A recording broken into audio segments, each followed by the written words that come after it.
Добрый день, уважаемые абитуриенты. Меня зовут Трофимова Екатерина Владимировна, я являюсь заведующей кафедрой профессионального социального образования и хотела сегодня с вами поговорить о вступительных экзаменах на направление магистратуры, педагогика и психология высшего образования. Вступительные экзамены вам предстоят совсем скоро уже, да, вы сдаете комплексный экзамен, в который входят тестирование и подготовка образовательного проекта. Дистанционно вы сдаете экзамен. Если говорить о тестировании, то вам будет дано 25 вопросов, на которые вы должны будете ответить в течение часа. Минимальное количество баллов, которые вы можете получить по каждому из заданий, 50, и максимальное это 100.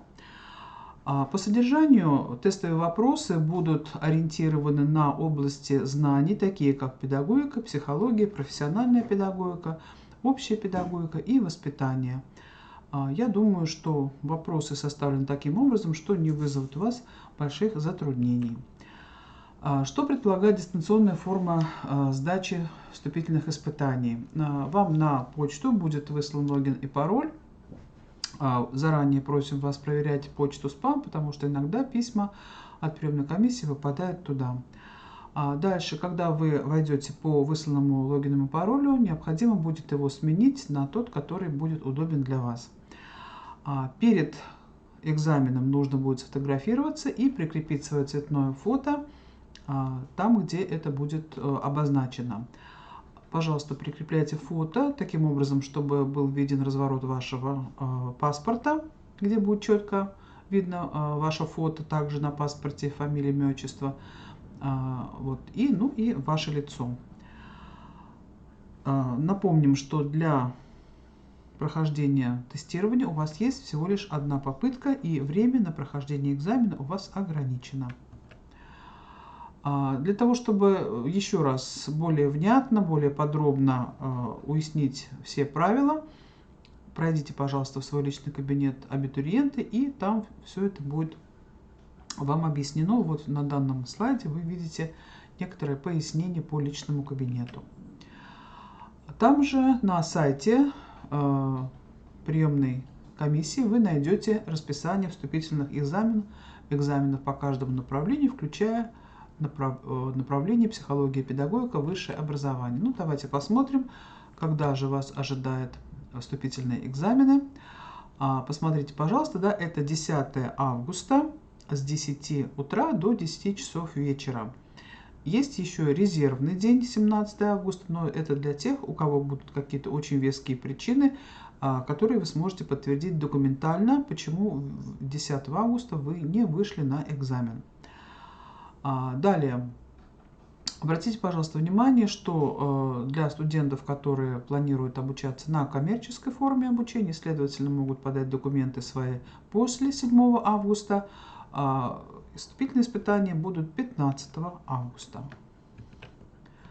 Как подготовиться к сдаче вступительного экзамена? Там же на сайте приемной комиссии есть программа вступительного экзамена по педагогике и психологии высшего образования.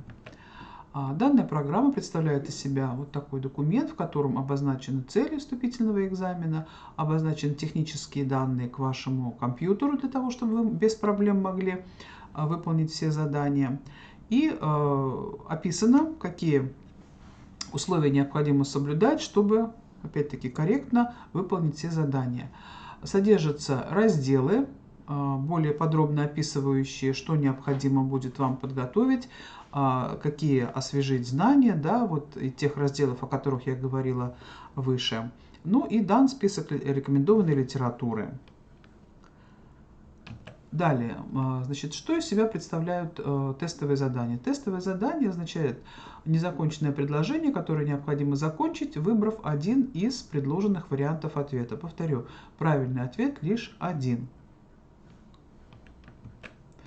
Далее, на программу «Педагогика и психология высшего образования» необходимо также выполнить образовательный проект или реферат, его можно назвать, да, по одной из актуальных тем педагогики и психологии высшего образования. Тематика представлена на вот этих двух слайдах.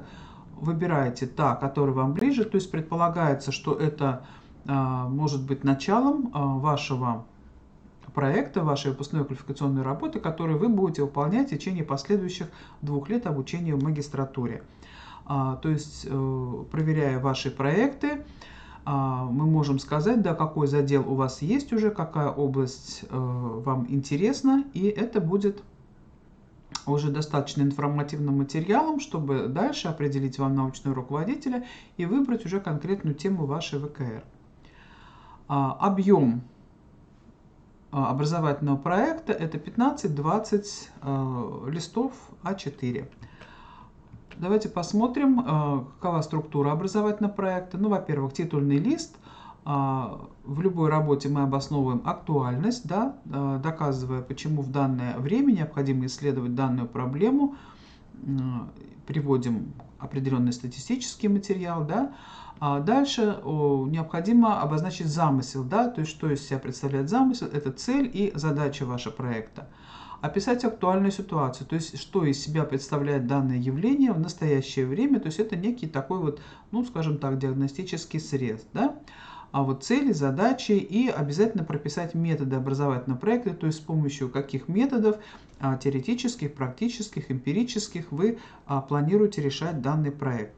То есть это некий такой задел, да, некое вступление к вашему дальнейшему исследованию, показывающее, еще раз повторю, вашу готовность вести научно-исследовательскую работу, которая будет являться, ну, основным, наверное, да, разделом всего процесса обучения в магистратуре. По каким критериям преподаватели будут оценивать ваш проект? Посмотрите, пожалуйста. Да, очень важно, чтобы очень четко в проекте прозвучали, да, целевое назначение проекта, то есть цели, задачи. Я думаю, вы научились их формулировать в период обучения в бакалавриате.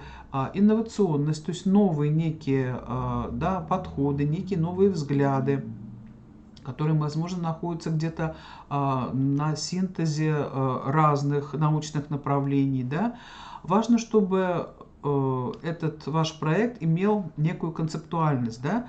То есть чтобы он был, ну, достаточно масштабным, воспроизводимым, имел четкую диагностически заданную цель, которая также необходимо, чтобы вы прописали, какими же средствами вы планируете достигнуть результата. Ну и вот практическая такая, да, подсказка, это образец титульного листа. Пожалуйста, тоже следуйте вот этому образцу для того, чтобы ваш проект набрал максимальное количество баллов. Если у вас будут вопросы, если у вас будут, да, какие-то обращения, я оставляю в данной презентации свои контакты. Можно писать на почту, можно звонить в WhatsApp. Пожалуйста, ждем вас. Удачи всем. Спасибо, что выбрали наше направление.